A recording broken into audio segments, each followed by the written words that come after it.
आज का हमारा जो चैप्टर है वही मैट्रिक्स से चल रहा है, जिसमें हम मैट्रिक्स पढ़ रहे हैं। और मैट्रिक्स में हम 5 का ए और 5 का बी पढ़ चुके हैं।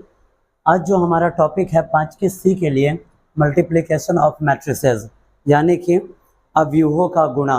अभी तक हमने जो भी प्रश्नावली पढ़ा है उसमें हमने मैट्रिक्स का जोड़ और घटाव को पढ़ा है। ठीक है, आज जो हमारा अगला एक्सरसाइज है 5 का सी, इसमें हमें अवयवों का गुणा पढ़ना है। ठीक है, इस गुणा को बनाने के लिए जैसे आपने पढ़ा था कि जब हम मैट्रिक्स का ऐड करते हैं, मैट्रिक्स का जोड़ करते हैं, तो वहाँ पे एक दो नियमों को हमें याद रखना होता है कि अवयवों का योग कब हो सकता है।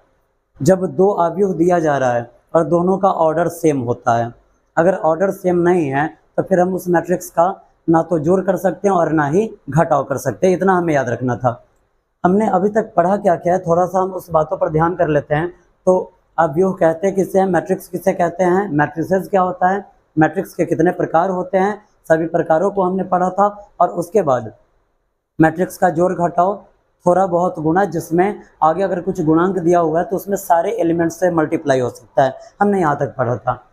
आज जो हमें पढ़ना है मैट्रिक्स का ये जो अवयव है इसका गुणा, यानी कि मल्टीप्लिकेशन ऑफ मैट्रिसेस।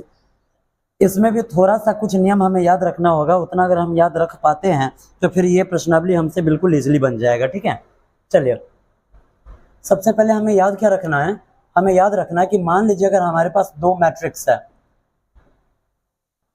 एक है ए और दूसरा है बी।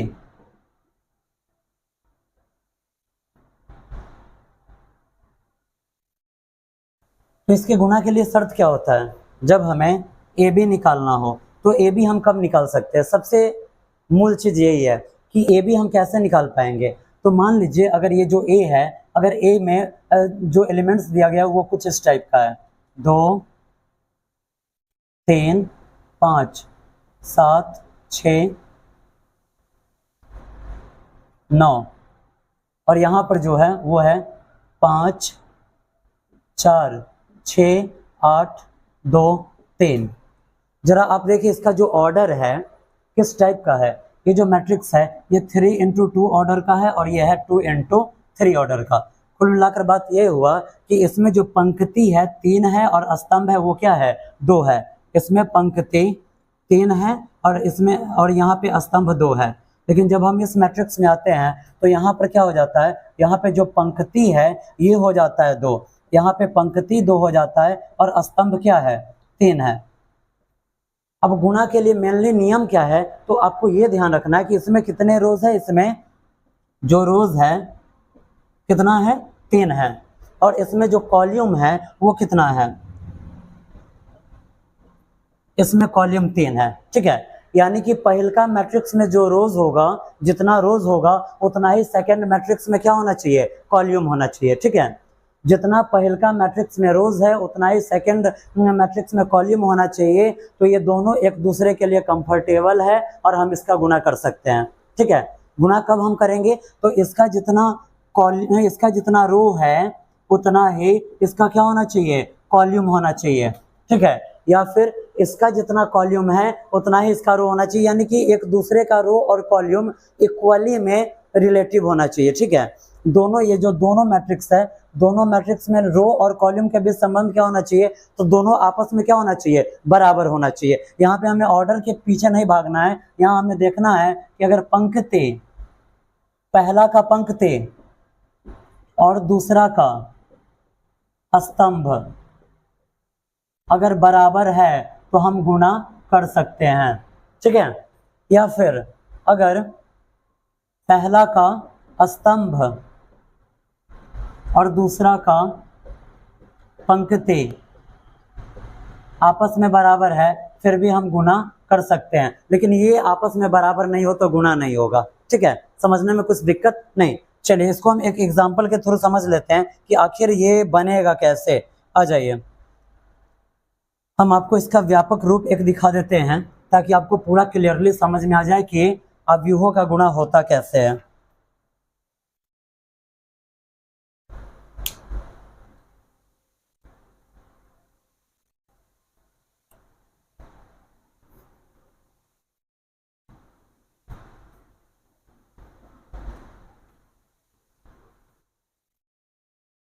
चलिए, अगर मान लीजिए हमारे पास एक मैट्रिक्स ए के बराबर में यहाँ पे है A11, ठीक है, उसके बाद यहाँ पे है A12 और यहाँ पे है A13, यहाँ पे है A21, यहाँ पे है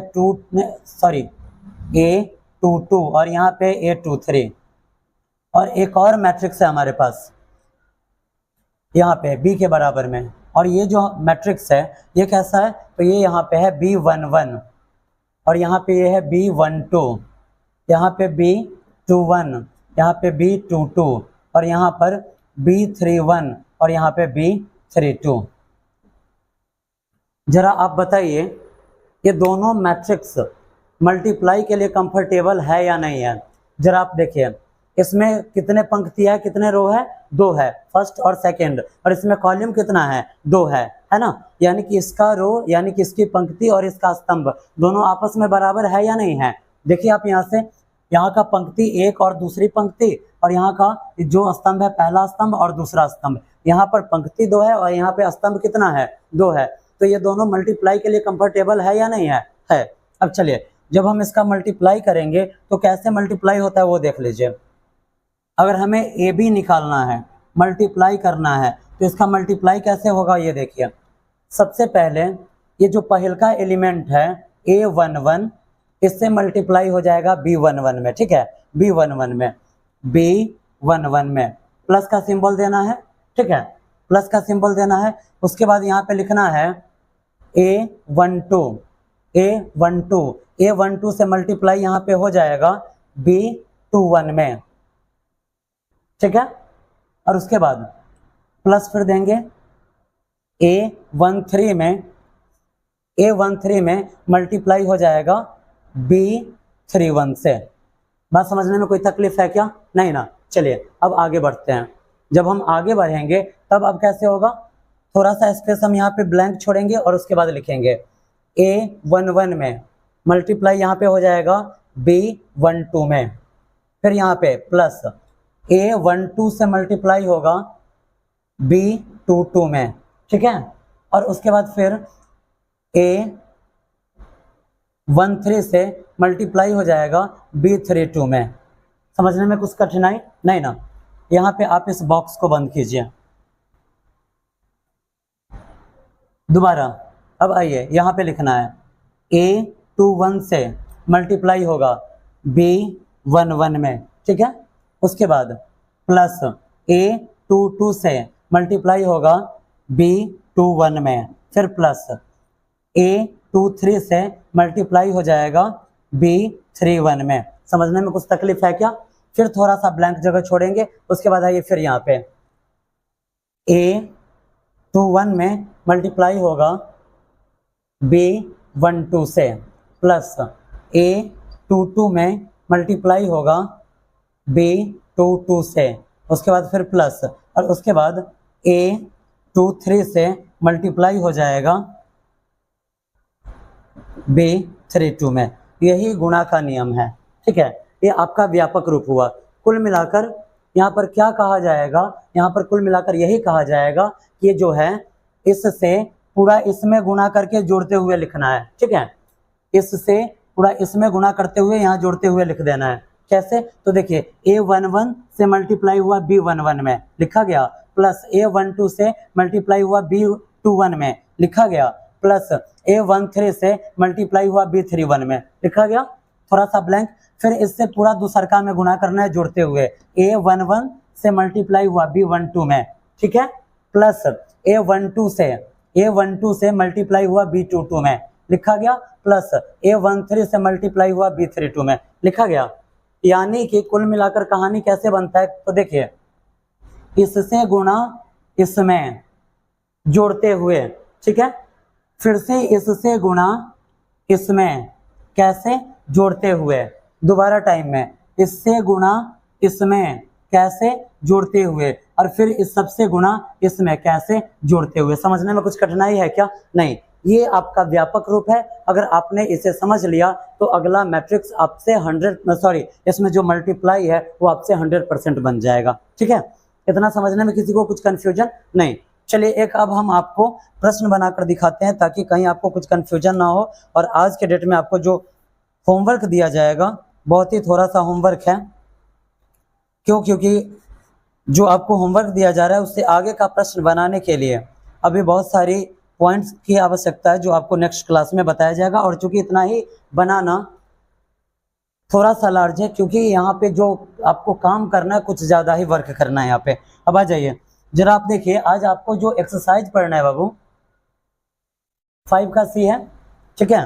कह रहा है यहाँ पे कि compute A B and B A whichever exist when. कह रहा है कि यहाँ पर गणना कीजिए ए बी और बी ए का।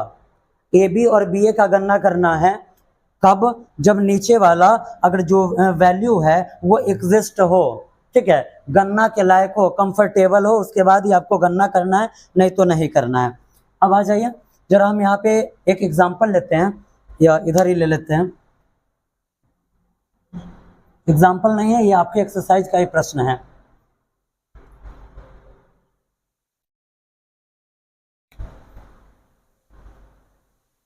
एक्सरसाइज 5 का सी जो कि लिखा गया है, कह रहा है एक नंबर में compute A B and B A whichever exist when. First number question है ए इक्वल टू 2 -1 3 0 और -1 4, ठीक है। और उसके बाद यहाँ पे बी इक्वल टू -2 3 और 0 4। सबसे पहले आपको ये देखना है कि ये दोनों मैट्रिक्स एक्सिस्ट है या नहीं है, गणना योग्य है या नहीं है। गणना योग्य कब होगा कब नहीं होगा? तो जब मतलब एक मैट्रिक्स का पंक्ति दूसरे मैट्रिक्स के स्तंभ के बराबर में हो तो गणना के योग्य होगा, नहीं तो गणना के योग्य नहीं होगा। अब चलिए आगे हम देखते हैं। यहाँ पे जरा आप देखिए, इसमें हम कॉलम का बात करते हैं। इसमें कितना कॉलम है? 2 कॉलम है। और इसमें रोज कितना है? 2 है। यानी कि ये गणना के लायक है या नहीं है? है ना? क्यों? क्योंकि यहाँ पर कॉलम कितना है? 2 है। और यहाँ पर रो कितना है? 2 है। पंक्ति भी 2 और स्तंभ भी 2, तो हम मल्टीप्लाई कर सकते हैं या नहीं कर सकते हैं? हो जाएगा, ठीक है। जब ये दोनों अलग अलग रहता तब मल्टीप्लाई नहीं हो पाता। अगर आपको ऐसे समझने में तकलीफ है तो चलिए हम एक स्टेप इस प्रश्न को और आगे बढ़ाएंगे। एक स्टेप हम इसे आगे क्या बढ़ाएंगे, तो हम इसे लिख देते हैं बी और ए, ठीक है। हम इसे लिख देते हैं बी और ए के रूप में। चलिए आपका जो बी मैट्रिक्स है वो है -2 3 0 4, ठीक है। और उसके बाद ए जो आपका मैट्रिक्स है क्या है? यहाँ पे 2 -1 3 0 -1 4। अब आपको थोड़ा सा सहूलियत यहाँ से दिख जाएगा। यहाँ पे अब आप देखिए जो आपका पंक्ति है, क्या वो पंक्ति है? 2 है। 2 पंक्ति है, पहला पंक्ति और दूसरा पंक्ति। और इसमें आप देखिए कॉलम कितना है, स्तंभ कितना है? 2 है। पहला स्तंभ और दूसरा स्तंभ मल्टीप्लाई हो सकता है या नहीं हो सकता है? हो सकता है। चलिए अब देख रहे हैं ये पहला का पहला प्रश्न है। जरा हम इसको इसके व्यापक रूप में देख लेते हैं। अगर मान लीजिए हमारा ए का जो एलिमेंट्स है, ए का एलिमेंट्स हो A11 और ये हो जाए A12, यहाँ पे A21 और यहाँ पे A22 और यहाँ पे A31 और यहाँ पे A32 और एक और मैट्रिक्स है B। यहाँ पर जो इसका एलिमेंट्स होगा ये क्या होगा? तो B11 B12, उसके बाद B21 और B22। अब इसका मल्टीप्लाई हम कैसे निकालेंगे वो आप देख लीजिए, ठीक है।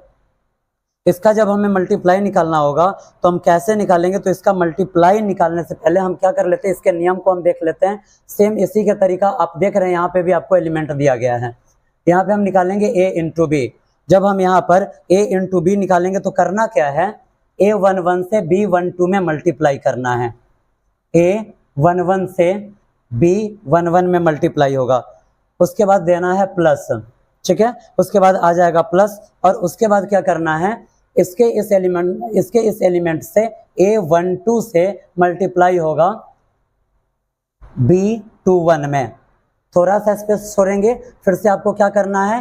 A11 से मल्टीप्लाई करना है B12 में, ठीक है, और प्लस फिर आपको A12 से मल्टीप्लाई करना है B22 में, ठीक है। आइए, ये पहलका से इससे इसमें भी और इससे इसमें भी हो गया।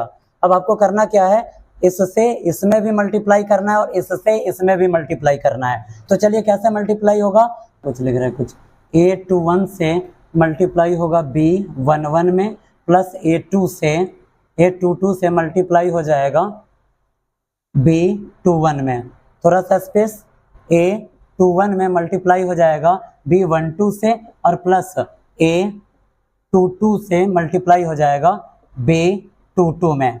अब उसके बाद यहाँ से करना है, A31 से मल्टीप्लाई हो जाएगा B11 में और प्लस A32 से मल्टीप्लाई हो जाएगा B21 में, थोड़ा सा स्पेस छोड़ना है।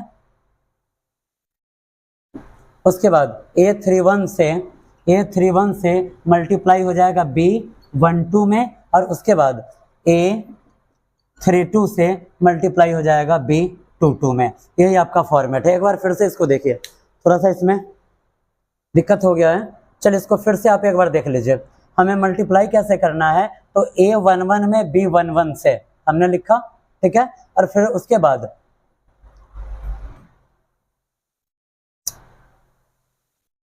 A12 से मल्टीप्लाई हो गया B12 में, ठीक है। यानी कि इस वाले रो से हम यहाँ से हमने मल्टीप्लाई किया है इससे पहले, A11 B11 मल्टीप्लाई में प्लस A12 B12 मल्टीप्लाई में, थोड़ा सा स्पेस देना है, फिर आपको इससे मल्टीप्लाई करना है इसमें, ऐसे। अब देखिए A11 और A11 से हमने मल्टीप्लाई किया B12 में, तो A11 B12 जो कि लिखा गया है, और उसके बाद A12 से मल्टीप्लाई हो गया B22 में, जो कि यहाँ लिखा गया है। ये पहला आपका पैटर्न हुआ। दूसरा में इससे आपको मल्टीप्लाई करना है इसमें। अब आइए, A21 से मल्टीप्लाई हुआ B11 में, जो कि लिखा गया, प्लस A22 से मल्टीप्लाई हो जाएगा B21 में, जो कि यहाँ पे लिखा गया है। अब आइए, फिर इससे आपको मल्टीप्लाई करना है इस वाले कॉलम में, तो A21 से मल्टीप्लाई होगा B12 में और A22 से मल्टीप्लाई हुआ B22 में, जो कि आपको यहाँ पे देखने को मिल रहा है। अब आइए, अब आपको इससे फिर से मल्टीप्लाई करना है इसमें, तो A31 में मल्टीप्लाई होगा B11 से, जो कि यहाँ पे लिखा गया है, और उसके बाद A32 से मल्टीप्लाई होगा B21 में, जो कि यहाँ पर लिखा गया है। उसके बाद फिर इससे, ये जो फिर आपका रो है, इससे फिर आपको इस कॉलम में मल्टीप्लाई करना है, A31 से B12 में, जो यहाँ लिखा गया है, और उसके बाद A32 से B22 में, जो कि यहाँ पे लिखा गया है, ठीक है। ये आपके इस मल्टीप्लाई का फॉर्मेट है। चलिए सेम ऐसे ही हमको यहाँ से भी बनाना है। हमें निकालना है क्या, AB निकालना है। AB निकालना है तो जस्ट अभी हमने वहाँ पे व्यापक रूप से देखा है कि हमें करना क्या है, हमें इससे मल्टीप्लाई करना है, इसमें करना है। जब 2 से मल्टीप्लाई करेंगे हम यहाँ पर -2 में, तो कुछ इस टाइप का आएगा। उसके बाद प्लस -1 से मल्टीप्लाई करना है 0 में, -1 से मल्टीप्लाई होगा 0 में, ठीक है। थोड़ा सा स्पेस देना है, फिर अब इससे मल्टीप्लाई करना है सेकंड रो में, यानी कि फर्स्ट रो से सेकंड कॉलम में मल्टीप्लाई करना है। अब चलिए, आप 2 से गुणा करेंगे किस चीज में, 3 में, ठीक है, और उसके बाद प्लस -1 से आपको मल्टीप्लाई करना है 4 में। हो गया, समझने में कुछ दिक्कत नहीं ना। आइए, ये आपका पहला कंप्लीट हुआ। अब दूसरका वाला में आएंगे, तो दूसरका रो से पहला कॉलम में, दूसरका रो का फर्स्ट एलिमेंट क्या है, 3 है, 3 से गुना होगा -2 में, ठीक है, फिर प्लस देना है और 0 से गुना होगा इस 0 में। हो गया, थोड़ा सा स्पेस छोड़ेंगे, फिर आपको इससे मल्टीप्लाई करना है इसमें। चलिए, 3 से मल्टीप्लाई करना है 3 में, तो 3 गुणे 3, और उसके बाद प्लस, और 0 से आपको मल्टीप्लाई करना है 4 में, तो 0 गुणे 4। समझने में कुछ तकलीफ है क्या, नहीं। अब आइए, तीसरा रो से आपको फर्स्ट कॉलम में मल्टीप्लाई करना है, -1 से -2 में, -1 मल्टीप्लाई -2, ठीक है। उसके बाद आइए प्लस दीजिए, और 4 से आपको मल्टीप्लाई करना पड़ेगा अब 0 में, तो 4 गुणे 0, थोड़ा सा स्पेस छोड़ेंगे, और फिर अब इस रो से इस कॉलम में आपको मल्टीप्लाई करना है, तो -1 से मल्टीप्लाई कर रहे हैं 3 में, और प्लस यहाँ पे अब देखिए 4 से मल्टीप्लाई हो जाएगा 4 में। समझने में कुछ तकलीफ है क्या, नहीं ना। आगे बढ़ाया जाए। जब हम इसे आगे बढ़ाएंगे तो अब आप देखिए, आपको AB के बराबर में क्या मिला, AB के बराबर में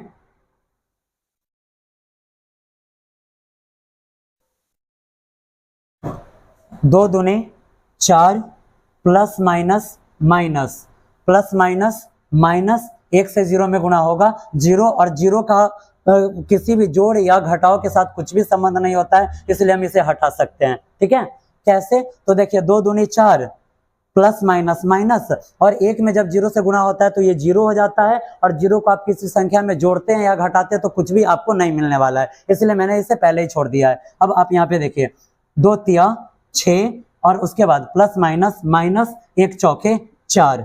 ठीक है, आइए नीचे 3 दूनी 6 माइनस लगाना है, और उसके बाद देखिए प्लस है और 0 गुणे 0 यानी कि 0 आएगा, और 0 को आप इसमें जोड़ भी दीजिए फिर भी कुछ फर्क पड़ने वाला नहीं है। उसके बाद देखिए यहाँ पे 3 तिया 9 और प्लस है 4 में 0 से गुणा होगा, ये टोटल हो जाएगा 0, इसलिए इसको लिखने का कुछ भी मतलब बनता नहीं है। अब यहाँ देखिए माइनस माइनस प्लस 1 दूनी 2, और उसके बाद देखिए प्लस है 4 में 0 से गुणा होगा, ये टोटल 0 हो जाएगा, और जब हम 0 को इसमें जोड़ेंगे कुछ भी फर्क पड़ने वाला नहीं है। अब आप यहाँ देखिए 3 एकम 3, वो भी माइनस में, और प्लस 4 चौके 16।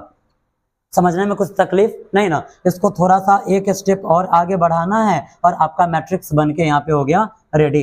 कैसे? तो देखिए -4, 6 में से 4 गया -2, उसके बाद -6, और उसके बाद 9 का यहाँ पे 9, और उसके बाद 2 है तो 2, और उसके बाद 16 में से 3 घटाएंगे तो यहाँ पे आ जाएगा 15। यही आपके ए और बी का मान आ गया है।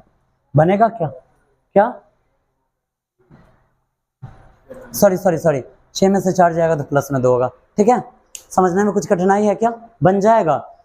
थोड़ा इस फॉर्मेट को आपको याद रखना पड़ेगा। यहाँ पे करना क्या होता है, तो पहला पंक्ति से पहला स्तंभ में गुणा, फिर पहला पंक्ति से दूसरा स्तंभ में गुणा। ठीक है, जोड़ देकर, फिर दूसरा पंक्ति से पहला स्तंभ में गुणा, फिर दूसरा पंक्ति से दूसरा स्तंभ में गुणा।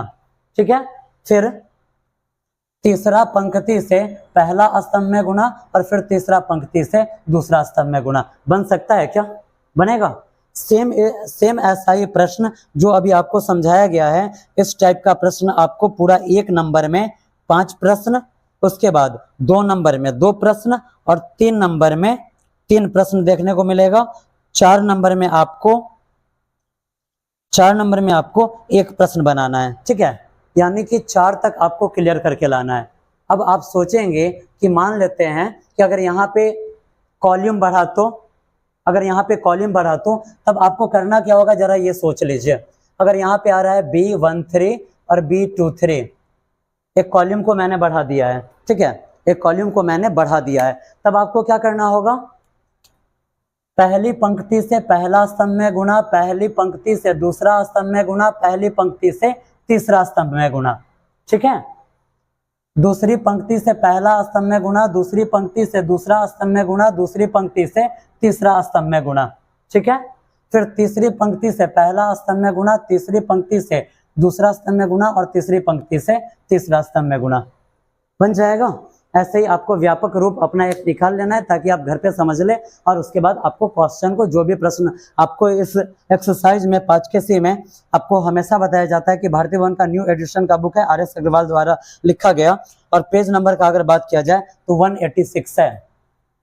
अगर पेज का बात किया जाए तो 186 है। इसमें आपको प्रश्न 1 से लेकर 4 तक अपने घर से होमवर्क के रूप में करके लाना है। ठीक है, बन सकता है। चलिए।